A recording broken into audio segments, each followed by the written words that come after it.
चले वतन की ओर डाल के प्रेम की डोर।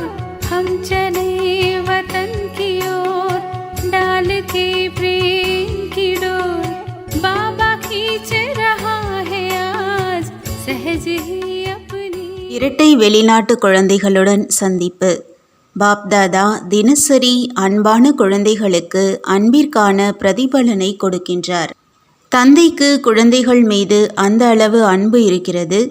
குழந்தைகள் எண்ணம்தான் வைக்கிறார்கள், வார்த்தைகள் வரையிலும் கூட வரவில்லை. மேலும் தந்தை அதற்கான பிரதிபலனை முன்பாகவே கொடுத்து விடுகின்றார். சங்கம யுகத்தில் முழு கல்பத்திற்கான அன்பு நினைவுகளை கொடுத்து விடுகின்றார். அந்த அளவு அன்பு மற்றும் நினைவை கொடுக்கின்றார். அது பல பிறப்புகளுக்கு அன்பு நினைவினால் பை நிரம்பியதாக இருக்கும். பாப்தாதா அன்பான குழந்தைகளுக்கு எப்பொழுதும் சகயுகம் கொடுத்து முன்னேற வைத்து கொண்டே இருக்கின்றார். தந்தை என்ன அன்பு கொடுத்திருக்கின்றாரோ அந்த அன்பின் சொரூபமாகி யாரையாவது அன்பானவர்களாக ஆக்கினீர்கள் என்றால் அவர் தந்தையின் குழந்தையாகி விடுவார். அன்பானவர்தான் அனைவரையும் ஆகர்ஷணம் செய்ய முடியும்.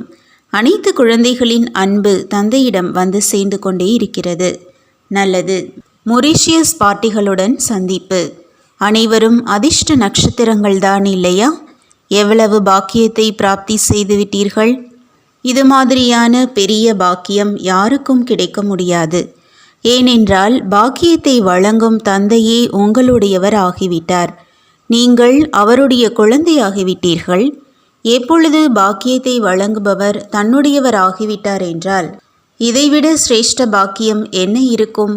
நீங்கள் அந்த மாதிரி சிரேஷ்ட பாக்கியம் நிறைந்த மின்னிக்கொண்டிருக்கும் நட்சத்திரங்கள்.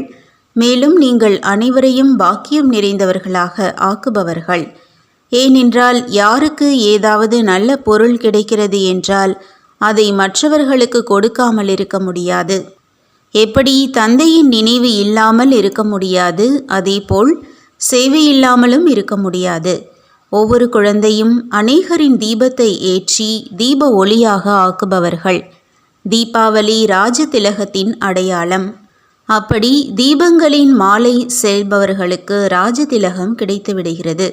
சேவை செய்வது என்றால் ராஜதிலகம் ஈட்டவர் ஆவது. சேவையின் ஊக்கம் உற்சாகத்தில் இருப்பவர் மற்றவர்களுக்கும் ஊக்கம் உற்சாகத்தின் இறக்கை கொடுக்க முடியும். கேள்வி: எந்த முக்கிய ஆதாரத்தில் சித்தியை சகஜமாக பிராப்தி செய்ய முடியும்? பதில்: தன்னை பணிவு நிறைந்தவராக, மேலும் ஒவ்வொரு விஷயத்திலும் தன்னைத்தானே குணத்தை கிரகிப்பவராக ஆக்கிவிட்டீர்கள் என்றால் சுலபமாக வெற்றியை அடைந்து விடுவீர்கள். யார் தன்னை நல்லவராக நிரூபிப்பதிலேயே முனைந்திருப்பாரோ அவர் பிடிவாதம் செய்கிறாரோ அவர் ஒருபொழுதும் பிரசித்தியாக முடியாது. பிடிவாதம் செய்பவர் ஒருபொழுதும் வெற்றியை அடைய முடியாது. அவர் பிரசித்தி ஆவதற்கு பதிலாக இன்னும் தூரமாகி விடுவார். கேள்வி: உலகத்தின் மற்றும் ஈஸ்வரிய பரிவாரத்தின் பாராட்டுகளுக்கு உரியவராக எப்பொழுது ஆவீர்கள்? பதில்: எப்பொழுது தனக்காகவும் மேலும் மற்றவர்களுக்காகவும் அனைத்து கேள்விகளையும் முடித்து விடுகிறதோ அப்பொழுதுதான். எப்படி தன்னை மற்றவருடன் குறைந்தவர் என்று நினைப்பதில்லை, நினைப்பதில் தன்னை அதிகாரி என்று நினைக்கிறீர்கள். அதேபோல் புரிந்து கொள்வது மற்றும் செய்வது என்ற இரண்டிலும் உரிமையுள்ளவர் ஆகுங்கள். அப்பொழுதுதான் உலகின் மற்றும் ஈஸ்வரிய பரிவாரத்தின் பாராட்டுகளுக்கு உரியவர் ஆவீர்கள். எந்த ஒரு விஷயத்திலும் யாசிப்பவராக ஆகாதீர்கள், வள்ளலாக ஆகுங்கள். ஓம் சாந்தி. வரதானம்: ஸ்ரீமத் பிரகாரம் சேவையில் திருப்தியின் விசேஷத்தை அனுபவம் செய்யும் வெற்றியடைபவர் ஆகுங்கள். எந்த ஒரு சேவையும் செய்யுங்கள். ஏதாவது புது மாணவர்கள் வந்தாலும் வராவிட்டாலும், ஆனால் நீங்கள் உங்கள் மேல் திருப்தியாக இருங்கள்.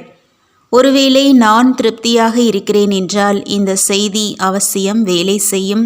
என்ற நிச்சயத்தை வையுங்கள். இதில் சோர்வடையாதீர்கள். மாணவர்கள் அதிகரிக்கவில்லை என்றால் ஒன்றும் பாதகம் இல்லை. உங்களுடைய கணக்கிலோ சேமிப்பு ஆகிவிட்டது, மேலும் அவர்களுக்கு கிடைத்துவிட்டது. ஒருவேளை நீங்கள் திருப்தியாக இருந்தீர்கள் என்றால் செலவு பயனுள்ளதாக ஆனது. ஸ்ரீமத் பிரகாரம் காரியம் செய்தீர்கள் என்றால் ஸ்ரீமத்தை நம்பி நடப்பது கூட வெற்றியடைபவர் ஆவதாகும். ஸ்லோகன்: சக்தியற்ற ஆத்மாக்களுக்கு சக்தி கொடுத்தீர்கள் என்றால் அவர்களுடைய ஆசீர்வாதம் கிடைக்கும். ஓம் சாந்தி. तुम बच्चों को तो सर्विस करनी है, जो बाबा कहते हैं सबको ये बताओ कि देखो तुम्हारा एम एंड ऑब्जेक्ट ये है, एक गीता है बगैर, ये राजयोग है नहीं बच्चे। कैसे है राजयोग? बिल्कुल सहज है कि बाप को याद करो तो ये वैसा मिलेगा तुमको। ओम शांति।